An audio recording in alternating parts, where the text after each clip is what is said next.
전국이 미세먼지로 몸살을 앓고 있습니다. 그런데 밖에서 일을 해야 하는 5개 작업자들에 대한 건강 대책, 과연 제대로 시행되고 있을까요? 일부 현장에선 이 같은 지침이 지켜지지 않고 있었습니다. 임선웅 기자가 취재했습니다. 미세먼지 속 택배 기사들이 마스크 없이 배달 업무를 이어갑니다. 뛰기도 해야 되고 뭐 해야 되는데 아프잖아요. 왜 마스크 쓰면 덮어서. 경찰이 미세먼지로부터 경찰관들의 건강을 보호하기 위해 신호 위반 등 야외 단속 활동을 자제토록 한 것과는 정반대입니다. 부산은 오늘도 초미세먼지 주의보가 이어지고 있습니다. 이럴 경우 모두 고용노동부가 만든 5개 작업 건강보호 지침에 따라 사업주는 노동자에게 마스크를 지급하고 이를 반드시 착용토록 해야 합니다. 하지만 일부 작업장에선 이 같은 지침이 지켜지지 않고 있습니다.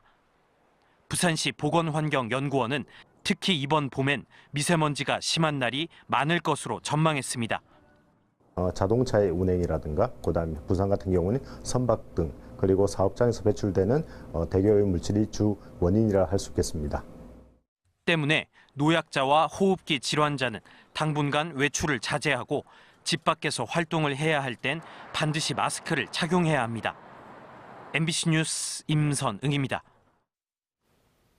광안대교에 러시아 화물선이 충돌한 사고와 관련해서 해경 책임론이 부각되고 있습니다. 러시아 선박이 요트와 충돌한 1차 사고 이후 광안대교에 충돌할 때까지 무려 23분이라는 시간이 있었습니다. 하지만 해경은 사고를 막지 못했습니다.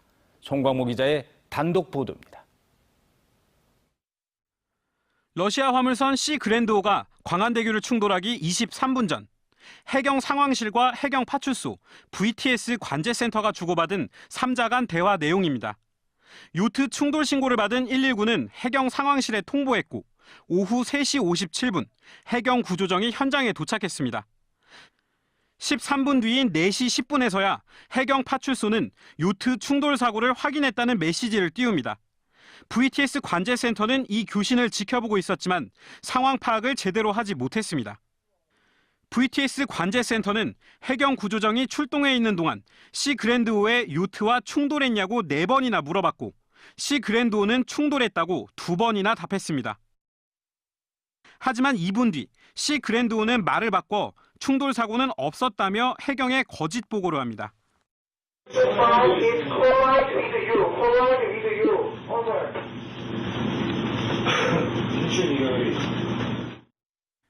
해경이 상황 파악하느라 우왕좌왕하는 사이 시간은 이미 10분 이상 흐른 상황. 시 그랜드호 내부에선 선장과 선원 사이 다툼이 일어납니다.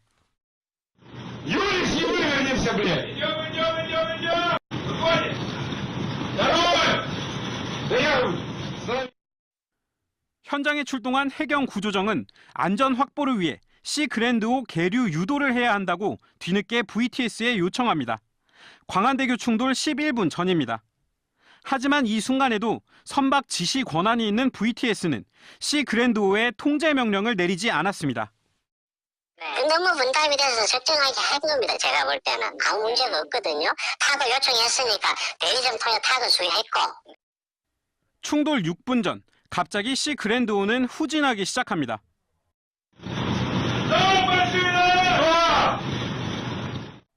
예인선도 도착하지 않은 데다 가해 선박에 대한 음주 여부도 확인하지 않았습니다.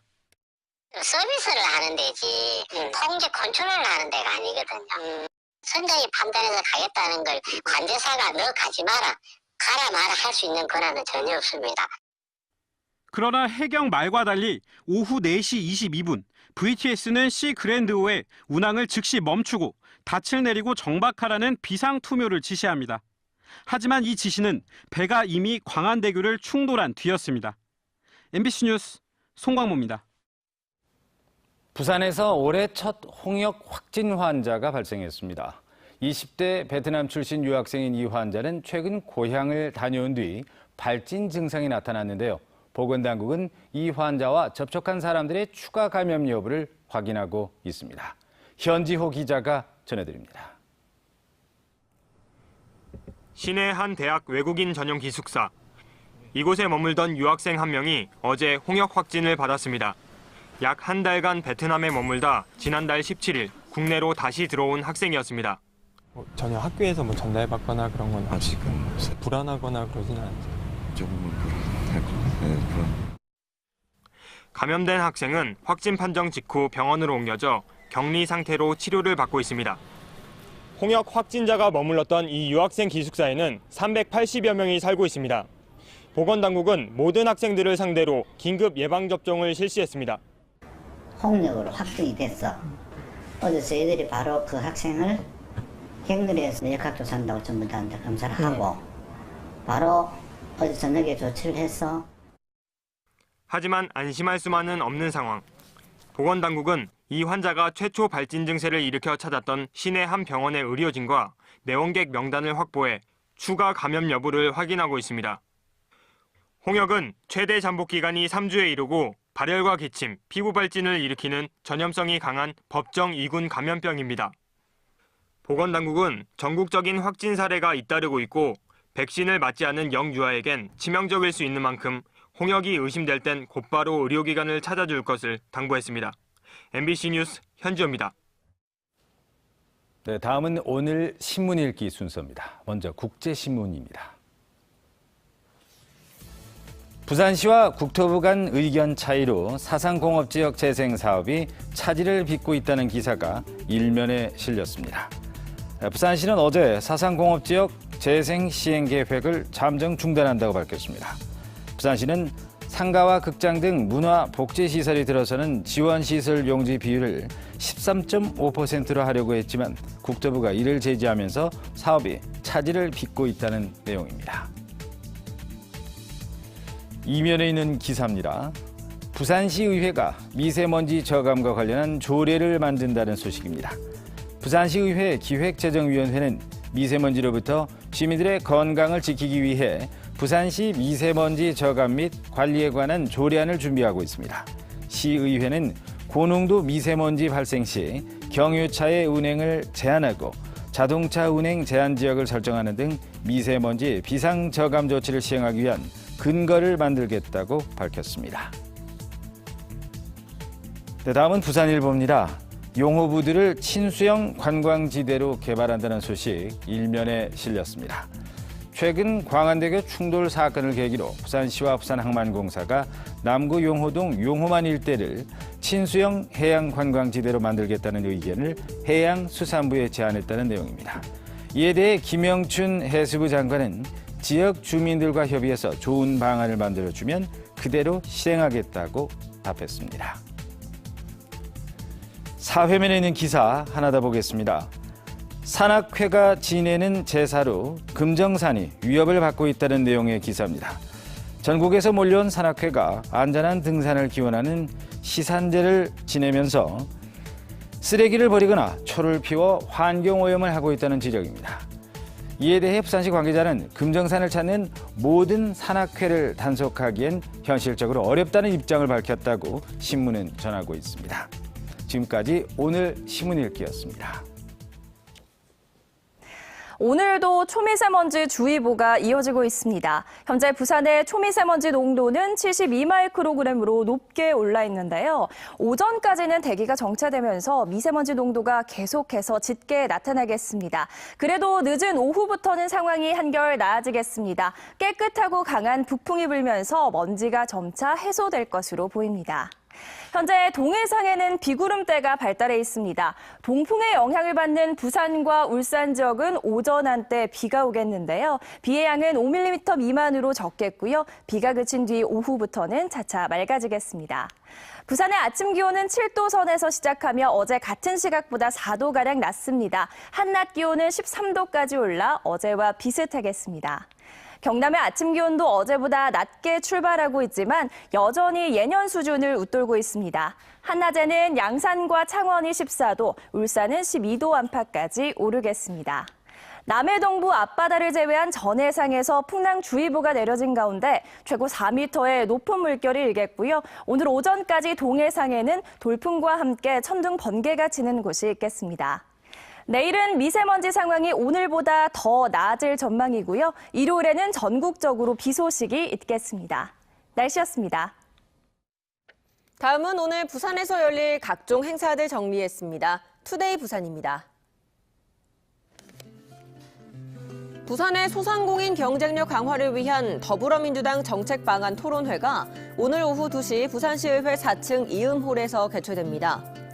오늘 토론회에는 중앙당 민주연구원 민생경제포럼과 부산 중소기업청 관계자 등이 참가해 프랜차이즈 가맹점주 지원 방안은 물론 부산의 신발과 귀금속, 의류, 소상공인 지원을 위한 정책 등을 심도 있게 논의할 예정입니다. 2019 부산 건축 인테리어 전시회가 오늘 오전 10시 백스코에서 개막해 나흘 동안 계속됩니다. 관람은 매일 오전 10시부터 오후 6시까지 이뤄지고 150여 개 업체가 참가해 건축자재와 내외장재, 전원주택, 그리고 조명과 가구 등까지 건축과 인테리어 전반에 걸쳐 다양한 상품을 소개하고 상담도 펼칩니다. 한 해 한 번만 열리는 2019 부산 베이비 페어가 오늘 오전 10시 백스코에서 개막해 나흘 동안 이어집니다. 이번 행사는 부산 최대 규모의 베이비 페어로 350여 개 육아 관련 제조업체 등이 참가합니다. 지금까지 투데이 부산이었습니다. 북항 재개발 사업을 전담하는 정부 조직이 어제 공식 출범했습니다. 지지부진했던 철도시설 이전과 도심 재생 사업에 속도가 붙게 됐습니다. 박준호 기자의 보도입니다. 북항 재개발 통합추진단이 공식 출범했습니다. 해양수산부와 국토교통부, 부산시 등 정부와 공공기관 5곳이 참여해 15명으로 운영됩니다. 통합추진단은 북항 재개발 2단계 개발에 집중합니다. 상당 부분 진척된 1단계 사업은 부산 항만공사의 독자적 진행이 가능했지만 2단계 사업부터는 철도 시설 이전과 도심 재생 사업 등 관계부처 협력이 필수적입니다. 훨씬 유기적이고 종합적인 항만 지역뿐만 아니라 항만 지역 주변의 도심 지역 전체의 재개발 사업이 원활하게 잘 진행될 거라고 믿습니다. 정부가 발표한 2단계 개발 계획은 자성대 부두와 부산진역 컨테이너 야적장, 부산역 철도 시설 등을 전면 철거한 뒤 첨단 해양 금융지역으로 특화하는 겁니다. 제 뒤로 보이는 이 자성대 부두도 북항 재개발 2단계 사업 구간에 포함돼 이르면 오는 2022년부터 공사가 시작될 것으로 보입니다. 착공 후 8년간 민간 자본 2조 5천억 원을 유치해야 하는 만큼 싱가포르나 홍콩과 같은 초고층 건물로 개발될 가능성도 높습니다. 해양 금융과 지식 서비스 등 해양 신산업을 육성하여 4차 산업혁명 시대에 부응하는 세계적인 해양 스마트 시티로. 통합추진단이 북항 재개발 사업을 속도감 있게 추진해 부산의 바다 관문인 원도심 재생에 활력을 불어넣을 수 있을지 주목됩니다. MBC 뉴스 박준호입니다. 세계적으로 손꼽히는 고급 어종인 참치. 국내에서도 양식을 하고 있긴 하지만 비용이 많이 들어서 그동안 투자금 회수는 어려웠었는데요. 참치 양식에 투자하는 실물 투자 펀드가 국내 최초로 출범했다는 소식입니다. 정은주 기자입니다. 경남 통영 욕지도의 한 외해 양식장. 어린 참치들이 떼지어 물살을 가르고 있습니다. 최고급 어종으로 꼽히는 참치는 자원 감소로 어획량이 줄고 있지만 양식 산업은 크게 성장 중입니다. 특히 일본은 300개 양식장에서 연간 15,000톤을 생산하고 있습니다. 하지만 국내 참치 양식은 초기 단계로 세계조합법인이 통영과 제주 서귀포 앞바다에서 지난해 처음으로 양식 참치 4톤을 출하했습니다. 이처럼 잠재적 시장 가치는 높지만 국내에서는 참치 양식이 활성화되지 못한 건 비용에 비해 투자금 회수가 쉽지 않았기 때문입니다. 이런 가운데 참치 양식 산업에 투자하는 실물 투자 펀드가 국내 첫 출범했습니다. BNK 금융지주 6개 계열사와 참치 양식업 조합이 앞으로 3년 동안 모두 50억 원을 참치 양식에 투자하게 됩니다. 많은 양의 치어를 입식하여 대량 생산할 수 있는 기회가 가져졌습니다. 맛 좋고 양질의 단백질을 가진 참다랑어를 대량 생산하여 저렴한 가격으로 식탁에 올릴 수 있도록.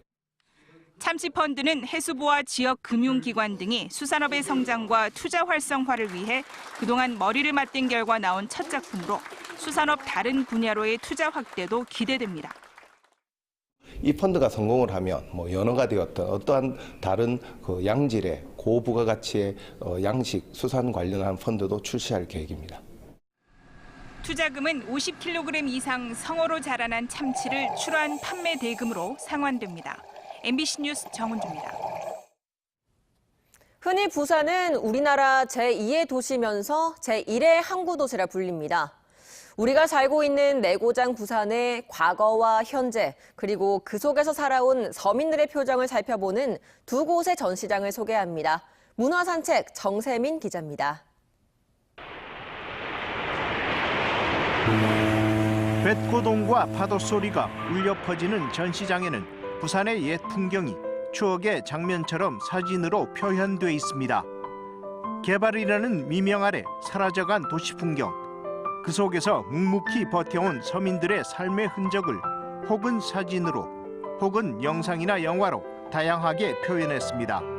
영도다리의 철거와 복원 과정이 두 작가의 공동 작업으로 다시 태어나고 부산의 구도심에 외로이 홀로선 부산타워의 모습이 900장이 넘는 스틸컷으로 처리됐습니다.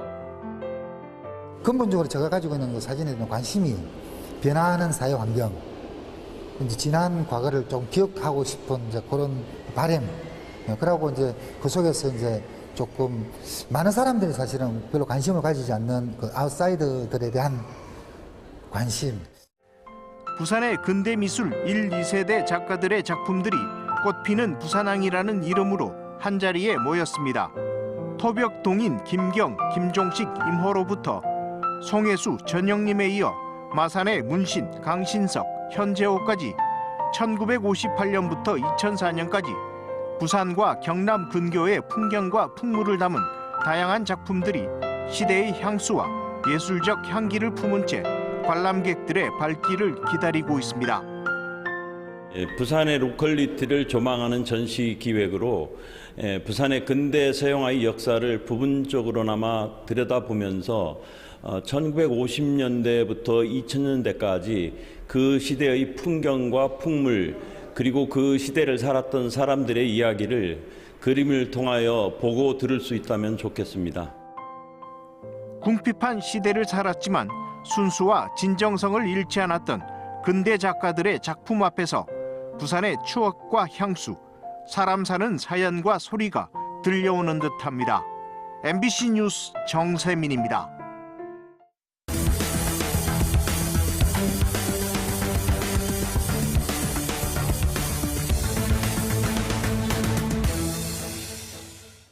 검찰이 부산 항운노조의 새로운 비리 혐의를 포착하고 북한 항운노조 지부 2곳 등을 추가로 압수수색하면서 수사를 전방위로 확대하고 있습니다. 부산지검 특수부는 비교적 월급이 높고 처우가 좋은 터미널이나 부두 운영사 등으로 조합원이 이직할 수 있게 하는 인력 전환 배치 과정에 부산 항운노조의 조직적인 개입과 금품 수수가 있었는지 등을 살펴보고 있습니다. 이 같은 취업 비리와 함께 부산항의 3대 축인 부산항운노조, 인력공급업체, 터미널 운영사 사이의 검은 연결고리도 집중적으로 수사를 하고 있습니다. 이사장 선출 과정에서 금품 살포 정황이 확인된 동래구 복산동 새마을 금고에 대해 경찰이 수사에 들어갔습니다. 동래경찰서는 복산동 새마을 금고 이사장 선거 당시 금품이 살포됐다는 의혹에 대해 내사에 들어가 이사장 A씨와 선거관리위원장 B씨를 참고인 자격으로 불러 조사하고 있다고 밝혔습니다. 경찰은 A씨 등을 상대로 지난 1월 29일 치러진 이사장 선거 때 부이사장이었던 C씨가 일부 대의원에게 돈을 준 사실이 드러나 당선이 무효됐지만 형사 고발 등 법적 조치를 하지 않은 이유를 집중 조사하고 있다고 덧붙였습니다. 어제 오후 4시 반쯤 경부고속도로 서울 방향 울산 부근에서 22살 A씨가 몰던 경차가 71살 B씨의 트레일러를 들이받아 A씨가 숨졌습니다. 경찰은 A씨가 갑자기 2차로에서 3차로로 차로를 변경하면서 트레일러 뒷부분을 추돌한 것으로 보고 정확한 사고 경위를 조사하고 있습니다. 어제 오후 5시 15분쯤 동래구 명장동의 한 원룸 건물 4층 집에서 불이 났습니다. 이 불로 43살 A씨가 온몸에 2도에서 3도의 화상을 입고 병원으로 옮겨졌지만 12시간 만에 결국 숨졌고 주민 5명이 긴급 대피했습니다.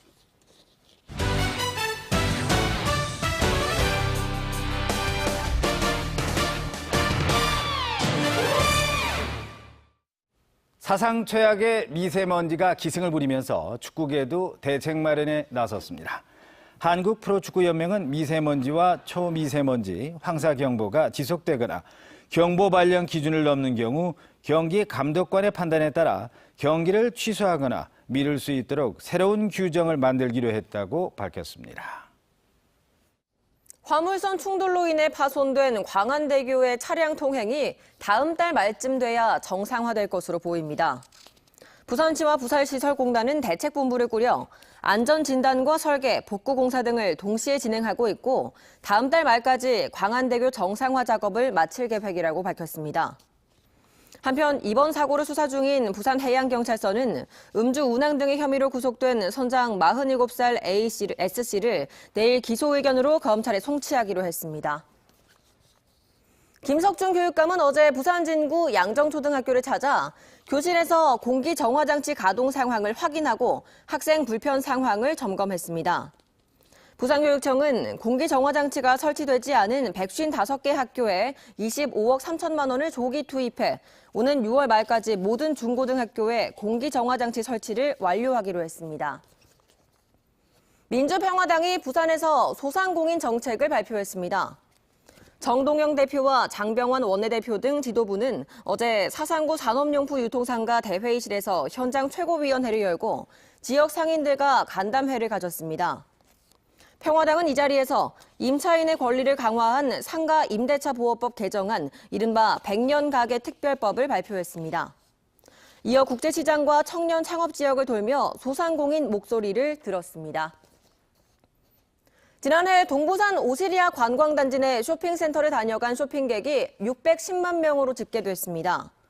또 호텔과 부대시설 이용객은 120만 명, 국립부산과학관 관람객 100만 명 등 오시리아 관광단지의 지난해 누적 방문객은 830만 명에 이른 것으로 나타났습니다. 오늘도 초미세먼지 주의보가 이어지고 있습니다. 현재 부산의 초미세먼지 농도는 72마이크로그램으로 높게 올라 있습니다. 오전까지는 대기가 정체되면서 미세먼지 농도가 계속해서 짙게 나타날 텐데요. 그래도 늦은 오후부터는 상황이 한결 나아지겠습니다. 깨끗하고 강한 북풍이 불면서 먼지가 점차 해소될 것으로 보입니다. 현재 동해상에는 비구름대가 발달해 있습니다. 동풍의 영향을 받는 부산과 울산 지역은 오전 한때 비가 오겠는데요. 비의 양은 5mm 미만으로 적겠고요. 비가 그친 뒤 오후부터는 차차 맑아지겠습니다. 오늘 아침 기온은 7도 선에서 시작하며 어제 같은 시각보다 4도가량 낮습니다. 한낮 기온은 13도까지 올라 어제와 비슷하겠습니다. 내일은 미세먼지 상황이 오늘보다 더 나아질 전망이고요. 일요일에는 전국적으로 비 소식이 있겠습니다. 날씨였습니다.